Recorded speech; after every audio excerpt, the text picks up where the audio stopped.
हमसे अगर इतनी परेशानी है तो मुसलमानों को वोट का हक छीन लीजिए, आप मत दीजिए। मगर ये भी नहीं कर सकते आप ये भी नहीं कर सकते। क्यों? फिर लड़क जाए ऐसे, फिर वोट कैसे लेंगे हिंदू मुस्लिम मगर किए, इसलिए आप ये काम करें। देखिए, मैं जीत कर आता हूं, मेरा 7वां टाइम है, मुझे हिंदू मुसलमान सब वोट देता है। मैं एकता का प्रचार करता हूं, मैं एक रखता हूं, और एकता का नतीजा है कि 1991 से मैं आ रहा हूं और आज तक संभल में कोई झगड़ा नहीं। इस परंपरा को बनाए रखे मुख्यमंत्री जी, इसको बिगाड़े ना।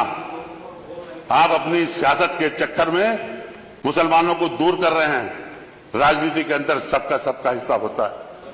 आप चाहते हैं कि हम कुदर की को छीन लें, जहां 65% मुसलमानों की आबादी, वहां बीजेपी का जीत जाए, जहां के डीएम, जहां के डीएसओ, जहां का कमिश्नर, जहां का डीआईजी, अरे भाई शांत हो जाए, सबके सब लगकर मुसलमानों को वोट डालने नहीं जाऊंगा। गलत बात। छीन ली उनसे वोट की ताकत।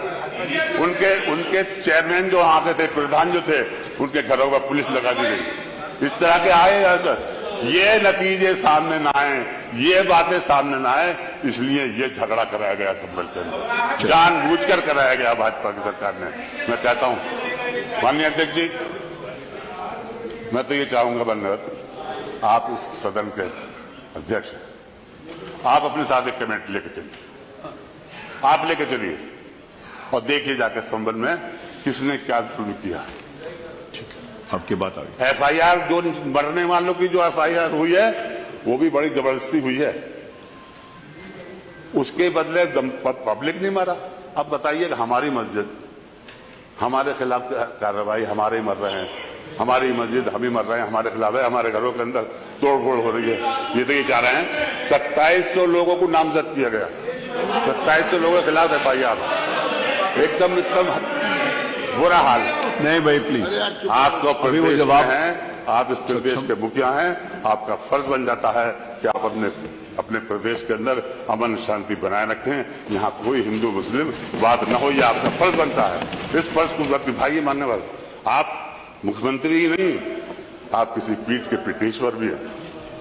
किसी भी जाति, किसी भी समुदाय, किसी भी धर्म के अंदर आपस में लड़ाने की बात कभी नहीं की गई, मेल जोल रखा गया। अरे हमने तो ये देखा, मान्यवर जवाब नहीं प्लीज, माननीय अध्यक्ष जी, हमने तो ये देखा कि हमारे इस आप गुजर साहब वहां से वहां पहुंच गए, अच्छी बात। माननीय अध्यक्ष जी, नंदकिशोर जी नहीं, हमने तो ये देखा 96 में नहीं, माननीय कल्याण सिंह जी की सरकार थी।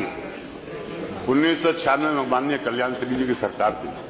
हम सब लोग विधानसभा में बैठते थे, रमजान आ गए, उन्होंने अपने घर पे इफ्तार कराया 5 कालिदास के ऊपर, इससे संबल पर, और इफ्तार कराने के ऊपर वहीं पे हमने अजान भी दी, वहीं नमाज भी उन्होंने पढ़ाई। ऐसे बन जाइए आप भी, सब आपको गले लगाएंगे। छीन के क्या फायदा है? वोट क्यों छीन रहे हो? वोटों को छीन लो, प्यार से करो।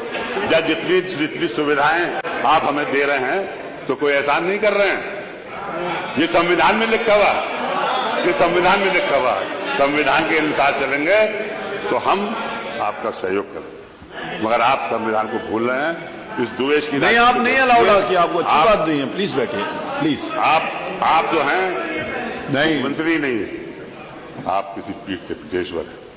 उस फर्ज को भी अंजाम दीजिए। हिंदू मुसलमानों को लड़ाओ, हम हैं। अगर हमसे इतने, अगर वो है, हमसे अगर इतनी परेशानी है तो मुसलमानों को वोट का हक छीन लीजिए, आप मत दीजिए। मगर ये भी नहीं कर सकते आप ये भी नहीं कर सकते। क्यों? फिर लड़क जाए ऐसे, फिर वोट कैसे लेंगे हिंदू मुस्लिम मगर किए, इसलिए आप ये काम करें।